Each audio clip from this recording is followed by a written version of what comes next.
This is the Music History In-Depth podcast for November 13th through the 19th. On this week's show, an event happens at a Paris club, among other places in Paris. Two music videos by the same artist exactly 8 years apart to the day both create controversy, and an album is announced as the biggest selling album of the 1990s.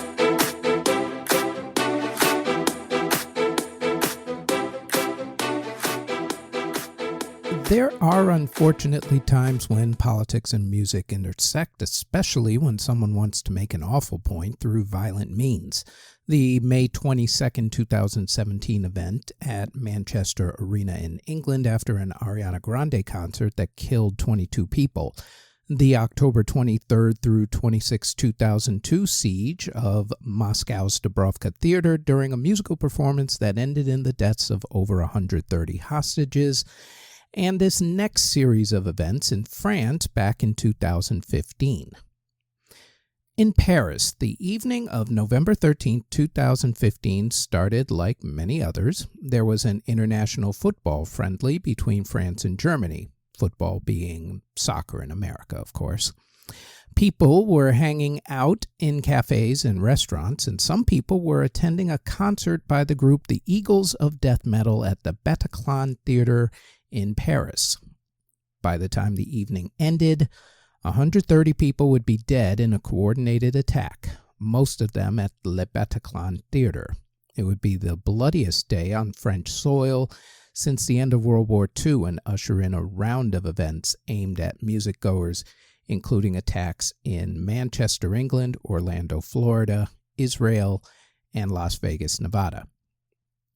France at that time was already on high alert after the sad events on the Charlie Hebdo magazine headquarters and other targets only 10 months earlier. France was warned that there was going to be an imminent event, but authorities apparently either didn't heed the warning or didn't know which direction it was actually going to come from.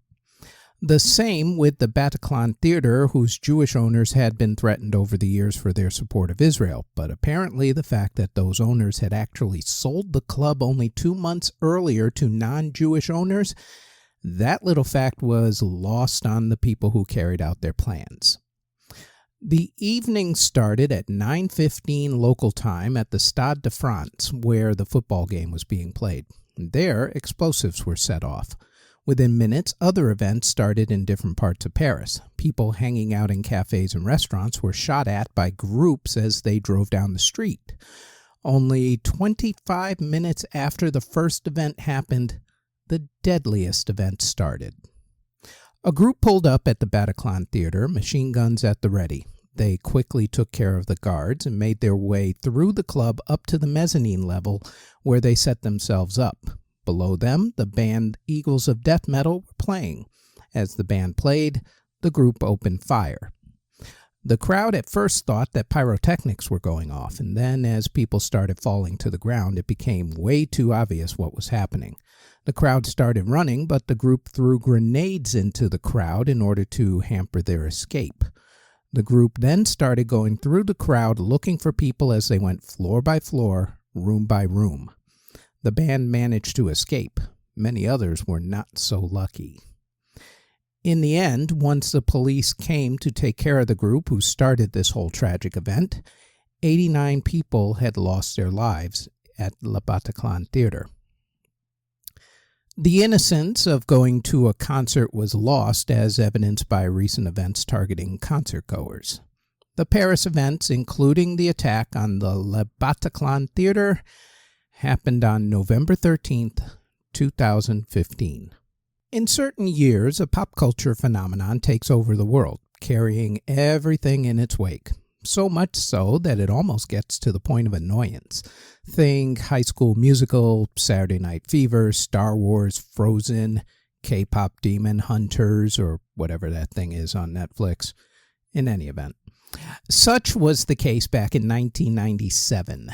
Celine Dion was born near Montreal, Canada, and started out as a child singer who sang French music. At the age of 12, her brother sent a recording of her singing to manager René Angelil, and at the age of 15, she made her very first French album, which did very well. She then competed in the 1982 Yamaha World Popular Song Festival in Tokyo, Japan, and got the top prize. A year later, she was the first Canadian artist to get a gold record in France. She spent the rest of the 1980s making hit records in French, and then she saw Michael Jackson perform and realized that if she wanted to be world famous, she needed to learn and sing in English. In 1990, Celine Dion released her debut English-speaking album, Unison, which had the hits If There Was Any Other Way, The Last to Know, and Where Does My Heart Beat Now, which became her first top 10 hit in America. She also ended up duetting with Peabo Bryson on the theme song for Beauty and the Beast, which gave her international stardom. The rest of the 90s were spent getting hit after hit in the adult contemporary market and recording in French as well. After her 1996 chart-topping album, Falling Into You, Celine went into the studio to record her follow-up album, Let's Talk About Love. On the record were songs with Barbra Streisand, Luciano Pavarotti, the Bee Gees, Corey Hart, Carole King, and many others. She released 4 singles off the album within 4 months of each other. The first single, Tell Him, was released on Halloween 1997, with the album coming out 2 weeks after that. 4 weeks after the album came out, Celine released Be the Man. Almost 3 weeks after that, she released The Reason. She released the 4th single only 3 days after releasing The Reason. The 4th single has a bit of a backstory and is the reason for this story to begin with. At that time, there was a movie being made about a ship that sank.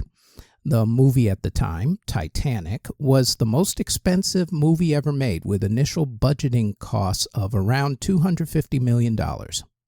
The movie was supposed to be released in the summer of 1997, but got pushed back until winter so that director James Cameron could do more work on the movie. As it turns out, that move was extremely advantageous for the movie. If the movie had come out during the summer as planned, then it would have gone up against other big blockbuster movies and possibly might not have made as much money. As a winter release, though, it practically had the movie landscape all to itself. Film composer James Horner was not director James Cameron's first choice to do the soundtrack to the movie. He originally wanted singer Enya to do the music, but much to her regret later on, I'm sure, she said no. Horner gave the movie an instrumental theme throughout the movie. And then he decided that he wanted to do an actual theme song to run with the credits. Cameron wasn't exactly thrilled with this idea. Turns out neither was Celine, who didn't want to be known as the soundtrack go-to woman, especially after the success of Beauty and the Beast from the Disney movie. Both of them had to be convinced by Horner to actually do this, but convinced they were. The key to Celine's album, along with the soundtrack album, as it turns out, was that particular song, My Heart Will Go On. Celine had it on her album before it ended up on the soundtrack, so people who loved the song ran out and got her album. Titanic ended up becoming a huge hit. In fact, it made megastars out of everybody associated with the album. Actors Leonardo DiCaprio, Kate Winslet, and Billy Zane became huge stars. James Cameron, who was already a bankable director after hits Aliens and The Terminator, ended up with the biggest movie ever made and held that record for a decade, until another one of his movies, Avatar, took the spot. It's since been taken over about 3 or 4 more times. I believe the record now is The Avengers, with the biggest movie of all time. As for Celine, the song was nominated for many awards and won an Academy Award for Best Song that year. The movie also made Horner's instrumental soundtrack pretty popular as well. And even though the soundtrack came out just a few weeks after Celine's album, Let's Talk About Love, came out, it was released at the perfect time, right when the movie hype was going supernova. Horner's soundtrack, which had Celine's version of My Heart Will Go On, was released on November 18th, 1997 in America. The soundtrack went on to sell over 11 million certified copies in America alone, selling even more than Celine's album. In total, Horner's soundtrack sold over 30 million copies worldwide. It also spent 10 straight weeks at number 1 on the albums chart, a feat that has not been repeated for a movie soundtrack until recently. It also won James Horner the Academy Award for Best Film Score, and with a little help from Celine Dion's blockbuster song, became the 69th biggest selling album of all time in America. The Titanic soundtrack by James Horner, with a little help from Celine Dion's blockbuster hit, My Heart Will Go On, released on November 18th, 1997.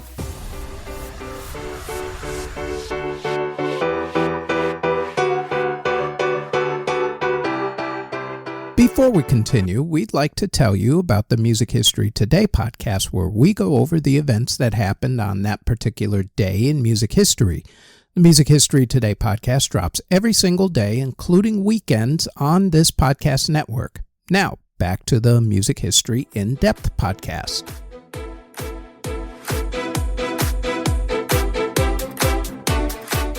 Michael Jackson made music video history and created controversy twice this week, exactly 8 years apart to the day. First up, though, a little backstory to the first story. In 1980, Michael Jackson was upset.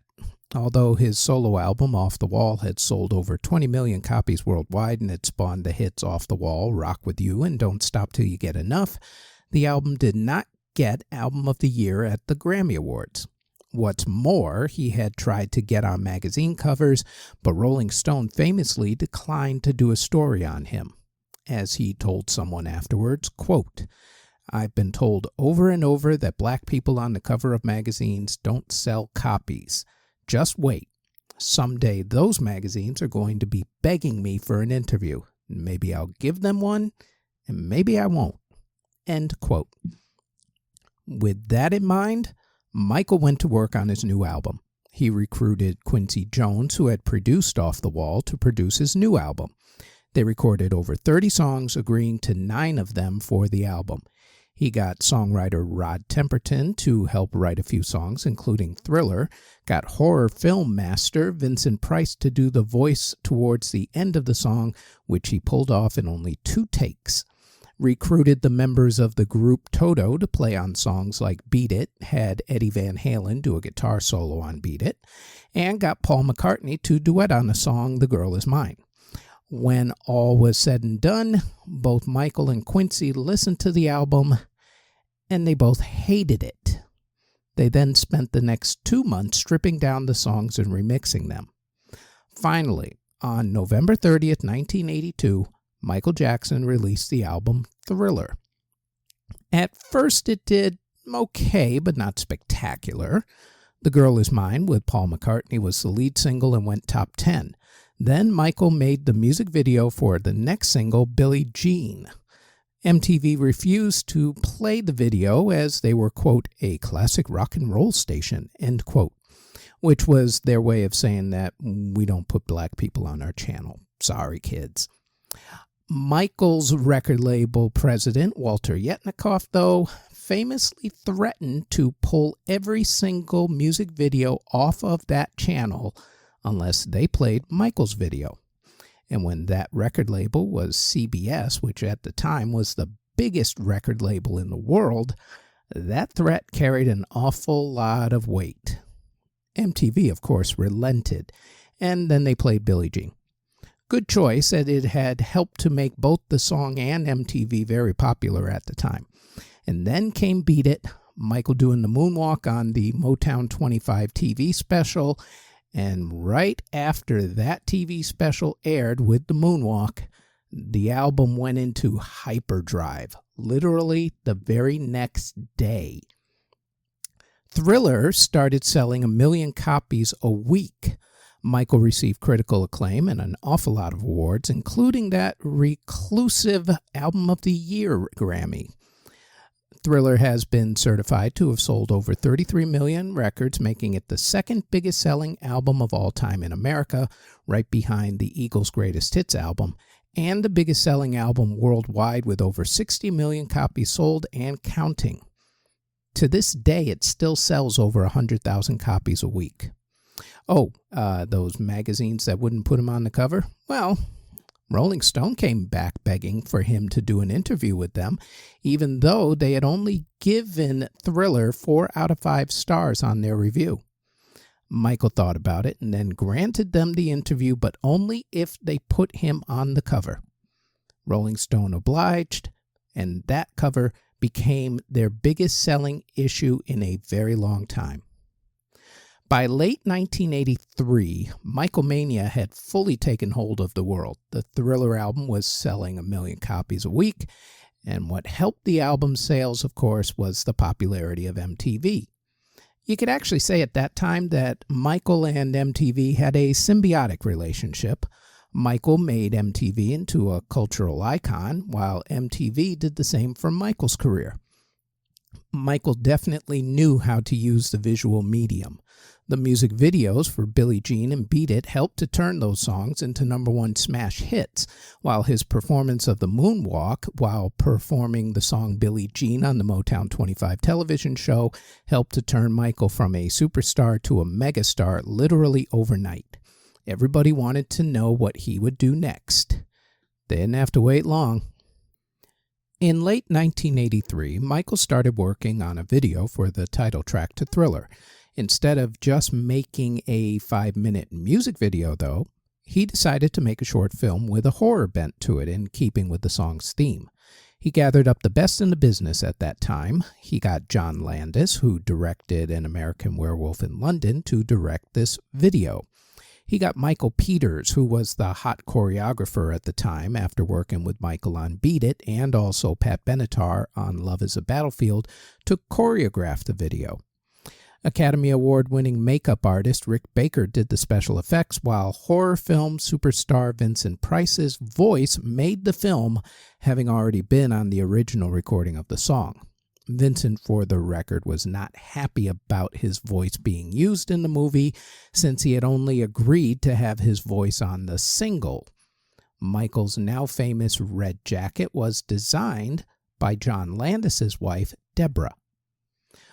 The video was not without controversy, as Michael at the time was a devout Jehovah's Witness.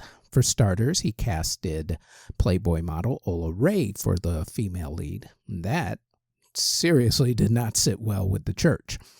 The other thing that did not sit well with them was the subject matter of the video, which of course was Michael turning into a werewolf. Remember, kids, this was 1983 and Reagan conservatism was the thing back then. If you think things these days were bad, try back in the 80s. They were not all fun and games like a lot of people think they were.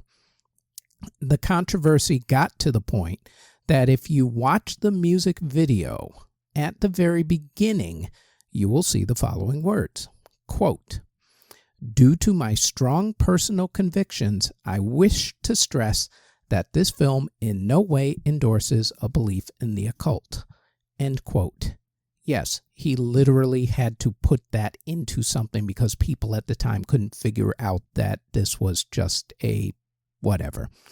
The 80s. Anyway, in order to get the film eligible for an Academy Award, they premiered it not on MTV, but in a movie theater. On November 14, 1983, the movie premiere for the video was held at the Metro Crest Theater in Los Angeles. A lot of famous people, of course, were there, including Eddie Murphy and Diana Ross. The film received a standing ovation and was shown again, much to the delight of the audience. The ramifications of this video were rampant. For starters, the film did not receive an Academy Award nomination in the short film category as Michael had hoped for. However, it did become the most overplayed song during the Halloween season, so there's that. The behind-the-scenes VHS documentary, The Making of Thriller, sold over 9 million copies, becoming the most successful music video ever sold, at least according to the Guinness Book of World Records. On YouTube, the video has, as of this podcast, over 1.02 billion views in the 15 years that it was posted to YouTube. It is also the first music video to be inducted into the National Film Registry by the Library of Congress. It also, after numerous wins at the American Music Awards and also the Grammys, helped to cement Michael's place as the quote-unquote king of pop. The premiere of Michael Jackson's Thriller music video / short film held in Los Angeles, California on November 14th, 1983. Before we get to the other Michael Jackson music video controversy, there is another Michael Jackson event this week that is worth mentioning. However, it is not a happy event. By the year 1993, rumors about Michael Jackson's odd behavior accumulated in a lawsuit concerning some allegations. After a year of those allegations and the civil trial that followed, those allegations went away when Michael settled the claims for an undisclosed amount. This next time, though, those claims would not go away with just a monetary settlement. On November 19, 2003, an arrest warrant was issued for Michael Jackson concerning different allegations. This was now a criminal case. His Neverland Ranch was raided as police went searching for evidence. Michael surrendered to police on November 20th. His trial was lengthy, but in the end he was acquitted in a court of law. However, he was never really acquitted in a court of public opinion, as those allegations have clouded his legacy to this very day, including that documentary that was made about the whole thing back about 5 years or so ago. On to happier MJ news. Exactly 8 years after the premiere of his Thriller video in a movie theater in Los Angeles, he had another music video premiere, this one on television, and one which turned out to be as controversial as Thriller, but for different reasons. After the success of Thriller, Michael released the album Bad. That album, his third in a row with producer Quincy Jones, wasn't obviously as successful as Thriller, but in some ways, it was actually even more successful. For starters, Thriller only had 3 number-1 songs, while Bad had 5. Also, Bad spawned a record-breaking concert tour, something that had eluded Jackson after the ill-fated Victory album and tour with his brothers, the Jacksons. By 1991, Michael decided that for his next album, he wanted to go in a different musical direction, so he decided to use multiple producers and to not work with Jones. The album that came out of this new direction was called Dangerous. The first song that was going to get released from the album was a song about racial unity called Black or White. Of course, he had to make a great music video to go along with it, so he got John Landis, who directed Thriller, to direct this one. The music video premiered as a half-hour television special on BET, Fox, MTV, and VH1. The video had celebrity appearances from George Wendt, Norm from Cheers, Macaulay Culkin, actresses Tess Harper and Cree Summer, model Tyra Banks, among others. The video also used the visual effect known as morphing, which was just becoming widely popular at that time. The controversy came not during the song portion of the video, but afterwards. At the end, there's a Vincent Patterson choreographed sequence with Michael dancing on top of a car in an alleyway at night. During this sequence, he grabs his crotch a lot, trashes the car, and blows up a building. Conservatives flipped out yet again. To this very day, I can still hear my mother saying, "Why does he have to grab his crotch so much? Is it missing? That's just not normal." Also, people had a problem with the violence because, old people. Anyway, Michael had to apologize for the violence. Why? Whatever. In other airings of the video, the last 4 minutes were either not aired or they were aired with an alternate version. In this alternate universe version, the building that gets destroyed has racist graffiti on the windows, and that's why Michael was destroying the building because, whatever. Dear Lord. Well, it was the 80s going into the 90s. Things were, as they say, different back then. The premiere of Michael Jackson's Black or White music video, held simultaneously on at least 4 different TV networks on November 14th, 1991.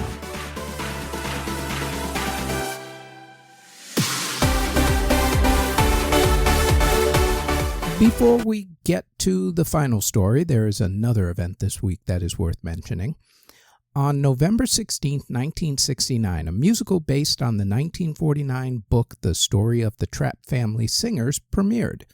The musical that made you climb every mountain to Do-Re-Mi and made the hills come alive with the sound of music. The musical starring Mary Martin, The Sound of Music, premiered on Broadway on November 16, 1969. This last event concerns a big announcement. First, though, the backstory. In 1993, Hart Management owners Bob and Chris Herbert wanted to start a girl group. They had seen the rise of the boy bands and figured that the time was right for a female group to join them. And in February of 1994, they placed an ad for auditions. The first audition was held on March 4th, 1994. At the audition at DanceWorks Studios, about 400 women showed up. They had to learn a dance routine for the song Stay, and they had to perform songs that they chose. From that audition, the group was whittled down to 12 ladies. A second audition was held in April.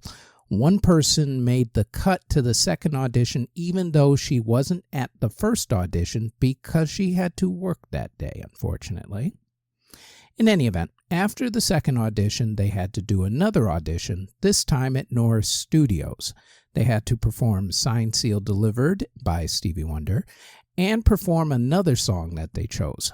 Finally, after deliberating, the group with members Victoria Adams, Posh, Melanie Brown, Scary, Melanie Chisholm, Sporty, Emma Brunton, Baby, and Jerry Halliwell, Ginger, better known as the Spice Girls, was formed. The group was originally called Touch but changed its name to Spice. They couldn't use that, though, because there was a rapper named Spice at the time, so they simply added a word. The British music show Top of the Pops magazine gave them their now famous nicknames. From the start, the group had problems with their management. For starters, none of the ladies actually had a contract. They were cutting demos, but nothing was really happening. They convinced their management to set up an industry performance event in December of 1994, and because of that performance, a bidding war began for their record contract. Hearst Management then tried signing the ladies to a contract at that point, but none of them signed. They found new management instead with manager Simon Fuller, who got them a record deal with Virgin Records in 1995.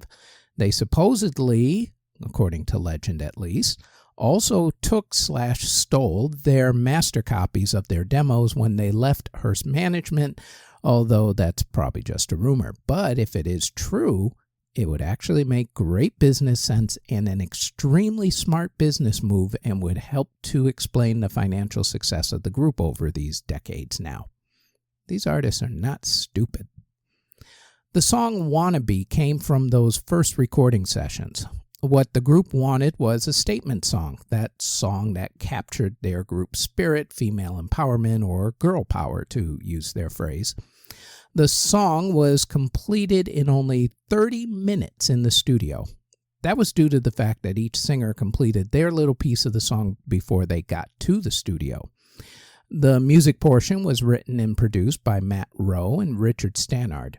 The original version of the song fell flat, so it was remixed again. It went through another remix once the group decided that they didn't like the newer remix. Finally, everybody agreed on the mix that was eventually done by Spike Stent. Wannabe was released on June 26, 1996 in Japan first and then spread to the rest of the world. It sold 7 million physical copies worldwide and was number 1 in 21 countries, including America. Once they released Wannabe in 1996, it was game over. They had other hits on the album, such as Two Become One and Say You'll Be There. They became huge with merchandising, fashion, a film, and, of course, music. They are one of the biggest selling groups of all time, having sold 85 million records and counting. Their debut album became the biggest selling album by a female group worldwide. They were, and still are, pop culture icons, with girl power leading the 90s Cool Britannia movement in music. In 2018, they announced a 10-city European reunion tour. On November 13, 1999, it was officially announced that the Spice Girls' debut album, Spice, became the biggest-selling album of the 1990s, with over 20 million copies sold by the end of the decade. It sold over 31 million copies as of now, according to the official Spice Girls website, although other sources say that the number is actually closer to 23 million copies. But, what's 8 million between friends? For the record, Elton John's Lion King soundtrack was the second biggest selling album of the 1990s. The Spice Girls' debut album, Spice, announced as the biggest selling album of the 1990s on November 13th, 1999. And that is it for the Music History In-Depth podcast for November 13th through the 19th. Thank you very, very much for listening and or watching if you're watching this on either YouTube or Spotify.